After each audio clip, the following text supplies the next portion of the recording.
मशरिक news के नाजरीन आदाब। दिन भर की अहम खबरें। इंतखाबी बॉन्ड के बेजा इस्तेमाल और सरकारी कंपनियों की सरमाया कुशी के मामले पर पार्लियामेंट में घमासान। कांग्रेस ने इल्जाम लगाया मुल्क को लूटा जा रहा है। महाराष्ट्र में हुकूमत बनाने पे कांग्रेस वर्किंग कमेटी की मुहर। पवार के घर शिवसेना लीडरों की मीटिंग। रावत ने कहा 1 दिसंबर से पहले पूरा हो जाएगा हुकूमत साजी का अमल। एक साथ आने की प्रक्रिया शुरू हो गई है तो सरकार बनेगी। And I expect by day after tomorrow evening, you will have a complete details of the architecture of the alliance. मुतनाज़ा लीडर प्रज्ञा सिंह ठाकुर पे मोदी हुकूमत मेहरबान। दिफाई वजारत की कमेटी में शामिल। अपोजिशन का सख्त एतराज। सुप्रीम कोर्ट की हिदायत के 4 साल बाद आरबीआई ने जारी किए 30 बड़े डिफल्टरों की तफसीलात। कुल 50,000 करोड़ का है बकाया जात। BPCL समेत 5 कंपनियों में सरमायाकारी मंजूर। टेलीकॉम कंपनियों की स्पेक्ट्रम फीस 2 साल टाली गई। रिलायंस, जियो, एयरटेल और वोडाफोन आइडिया को हुकूमत ने दी राहत। 42,000 करोड़ बकाये की अदायगी के लिए 2 साल की मोहलत। झारखंड असेंबली इंतखाबात में राम जी करेंगे नैया पार। इंतखाबी रैली में अमित शाह ने कहा कि कांग्रेस ने राम मंदिर तामीर में रुकावट पैदा की। मुस्लिम प्रोफेसर की हिमायत में उतरे बीजेपी MP सुब्रमण्यम स्वामी ने कहा कि उनका DNA भी हिंदुओं जैसा, तो फिर मुखालफत क्यों है। आलूदगी पे राज्यसभा में बीजेपी, आम आदमी पार्टी और कांग्रेस में बहस बरकरार। गुलाम नबी आजाद और संजय सिंह का तंज। 25 लाख खर्च करके गए थे, हाथ पांव बांधकर अमेरिका से जबरदस्ती लौटाए गए 150 लोगों की दर्दनाक दास्तां। वाणी कपूर के खिलाफ शिकायत दर्ज। पहना था हरे राम लिखा बिकनी टॉप, सोशल मीडिया पे वायरल। खबरें तफसील से। इंतखाबी बॉन्ड के बेजाय इस्तेमाल मामले पे लोकसभा में जबरदस्त हंगामा हुआ। बैंक ऑफ इंडिया और चुनाव आयोग के विरोध के बावजूद इस सरकार ने जो चुनावी बॉन्ड, जिसको अंग्रेजी में इलेक्टोरल बॉन्ड कहते हैं, वो जब जारी किए हैं, उससे सरकारी भ्रष्टाचार के ऊपर एक अमली जामा चढ़ गया है। मेरी बात सुन लीजिए, ध्यान से सुन लीजिए। अध्यक्ष जी, 2017 से पहले इस देश में एक मूलभूत ढांचा था और उस मूलभूत ढांचे के तहत जो धन पशु हैं, जो धनी लोग हैं, उनका भारत की सियासत में जो पैसे का हस्तक्षेप था उसके ऊपर नियंत्रण था।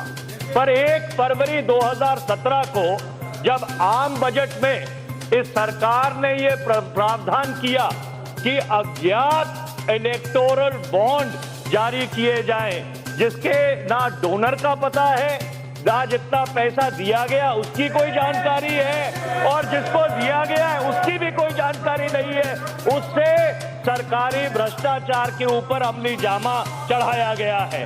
अध्यक्ष जी, मैं कागज बटल पे रख सकता हूँ। अध्यक्ष जी, मैं कागज बटल पे रख सकता हूँ। अध्यक्ष जी, मैं कागज बटल पे रख सकता हूँ। मेरे पास कागज है। RTI के माध्यम से मैं आपको बहुत गंभीरता से और जिम्मेदारी से कहना चाहता हूँ, जब पहले ये स्कीम लागू की गई, ये स्कीम सिर्फ लोकसभा के जो आम चुनाव हैं उस तक सीमित थी। पर विडंबना की बात है, 11 अप्रैल 2018 को कर्नाटक के चुनाव के ठीक पहले प्रधानमंत्री कार्यालय के निर्देश से नाम मत लें, बिना प्रधानमंत्री कार्यालय के कागज है, बिना अध्यक्ष जी मैं कागज बटल पे रख सकता हूँ। अध्यक्ष जी मैं कागज बटल पे रख सकता हूँ। अध्यक्ष जी मैं कागज बटल पे रख सकता हूँ। अध्यक्ष जी मैं कागज बटल पे रख सकता हूँ। मेरे पास कागज है। RTI के माध्यम से। आलूदगी पे राज्यसभा में बीजेपी, आम आदमी पार्टी और कांग्रेस पार्टियों के लीडरों में बहस तकरार का नजारा देखने को मिला। प्रदूषण जैसे मुद्दे पर हमारे स्वर इतने बदल जाएंगे कि हमारी गंभीरता हवा में काफूर हो रही है। ये मैं पहली चीज कहना चाहता हूं। दूसरी चीज सर, प्राथमिकताओं में जब हम पोल्यूटेंट्स का जिक्र करते हैं, सर हम सब लोग बेईमानी करते हैं। सर, स्ट्रेंजमेंट ऑफ लेबर, नेचर जो एलिनेशन को जन्म देता है, हम रियल एस्टेट पे कभी शक की निगाह क्यों नहीं देते हैं? क्योंकि रियल एस्टेट हमारे पॉलिटिकल लाइफ का बैकबोन है, हम डर जाते हैं। सर, इंडस्ट्रियल पोल्यूशन, टॉक्सिन्स, उस पर उस अचानक अक्टूबर, नवंबर, दिसंबर का महीना आता है, पूरा पंजाब हरियाणा का किसान गुनहगार साबित होता है, अपने खेत में खड़ा हमारे पोल्यूशन के लिए जिम्मेवार, जबकि अभी तक कोई ऐसा अध्ययन नहीं आया है जो साबित करे कि हरियाणा, पंजाब और पश्चिमी उत्तर प्रदेश के किसान गुनहगार हैं। तो ये मैं समझता हूं कि सर थोड़ा आगे ले जाने की जरूरत है।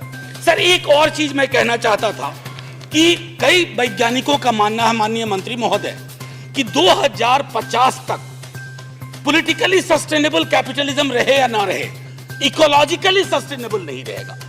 तो ecological unsustainability of capitalism should give us some idea that where we wish to move our priorities, our macroeconomic interventions. सबसे ज्यादा आजकल ये एक बात बन गई है कि सबसे ज्यादा हम दोषी ठहरा देते हैं अपने किसानों को।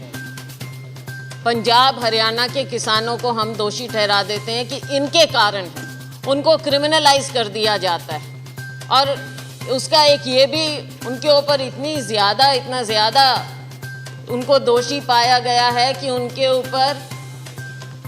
उनको अपराधी तक बना दिया गया है कि उनके ऊपर केस रजिस्टर किए जाएं जो अपनी पराली जलाते हैं। सो ये एक होलिस्टिक अप्रोच होना चाहिए। किसान अगर धान उगा रहा है, उसके पास कोई टेक्नोलॉजी आई है जो कि सरकार ने दी है कि एक छोटा विंडो जब उसको मिलता है तो वो धान की खेती करता है और उसके बाद उसको बिजाई करनी है गेहूं की, तो उस छोटी सी विंडो में वो जो वैरायटी उसको अवेलेबल है, जो टेक्नोलॉजी कहीं ना कहीं सरकार से आई है, तो वो उस शॉर्ट ड्यूरेशन क्रॉप को उगाता है पैसे कमाने के लिए। लेकिन उसको ये जलाना इसलिए पड़ता है क्योंकि उसके पास टेक्नोलॉजी, उसके साथ की सपोर्टिंग टेक्नोलॉजी अवेलेबल नहीं है। आज के दिन उसको पराली जलाने के अलावा कुछ और उसके सामने नज़र नहीं आ रहा। माननीय मंत्री जी और पूरा हाउस मानेगा कि हमारे देश में, हमारे यहाँ किसान ज़्यादातर कर्जवान हो चुका है। They are debt ridden most of the farmers. तो वो कहाँ जाएगा? उसको अपनी आमदनी बढ़ाने के लिए इस तरह के क्रॉप्स उगाने ही। ऐसा मैं बस 1-2 मिनट से प्लीज सर मैं खत्म कर दूंगी, मैं टाइम लिमिट है, मैं खत्म कर दूंगी। सो सर, मैं हरियाणा के किसानों की ओर से कहना चाहूंगी कि जहां एक और आप किसान को ऐसे दोषी मत ठहराइए, उसको आप टेक्नोलॉजी दीजिए। In order to abate and control air pollution in Delhi and NCR, MoEFCC has undertaken several initiatives besides strengthening the ongoing national level as well as city-specific activities on abatement of air pollution. A high-level task force was constituted under the chairmanship of Principal Secretary to the PM for the management of air pollution in Delhi and NCR in November 17.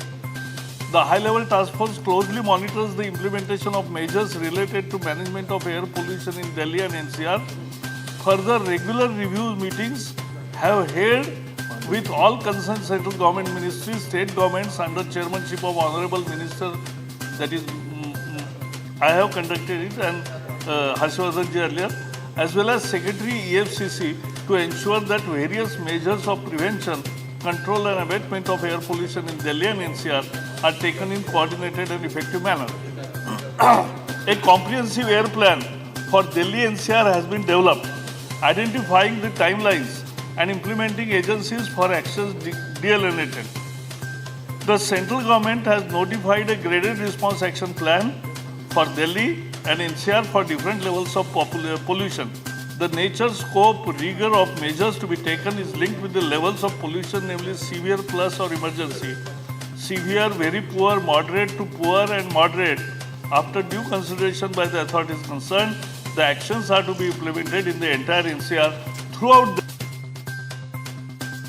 Mashrak news के नाजरीन, हम आपको लिए चलते हैं कोलकाता, जहां खातून सहाफ़ियों की तंजीम के बैनर तले चाइल्ड ट्रैफिकिंग पर वर्कशॉप मुनाकिद किया गया और बुलेट प्रूफ नामी किताब जो सहाफ़ियों की ज़िंदगी को लाहिक खतरात का अहाता करती है, रस्म इजरा भी हुआ। कशीदा हालात में भी मीडिया अपना रोल निभाता है। सहाफ़ी जोखिम उठाकर खबरें इकट्ठा करते हैं, जबकि सहाफ़ियों के तहफ़्फ़ुज़ के लिए अब तक कोई गाइडलाइन नहीं बनी। इस ज़िमन में लिखी गई किताब बुलेट प्रूफ में आसाम की एक सीनियर सहाफ़ी ट्रेसा रहमान ने अपने बीते हुए हालात व कवायफ दर्ज किए हैं। South Asian women in media स्वयं और इंटरनेशनल जस्टिस मिशन के इश्तराक से कोलकाता के ITC सुनार बंगला में मुनाकिदा मीडिया वर्कशॉप के दौरान बुलेट प्रूफ का रस्म इजरा अमल में आया। इसके साथ साथ चाइल्ड ट्रैफिकिंग की रोकथाम के लिए इंडियन जस्टिस मिशन दिल्ली और कोलकाता यूनिट के अफसरान के अलावा नागालैंड, आसाम और हैदराबाद से आई खातून सहाफ़ी उमा सुधीर ने भी अपने मशवरे दिए और बच्चों की तस्करी के बढ़ते वाक़यात को लेकर तशवीश को बयान किया। आज बस इतना ही। मशरिक न्यूज़ के नाज़रीन, शब बख़ैर।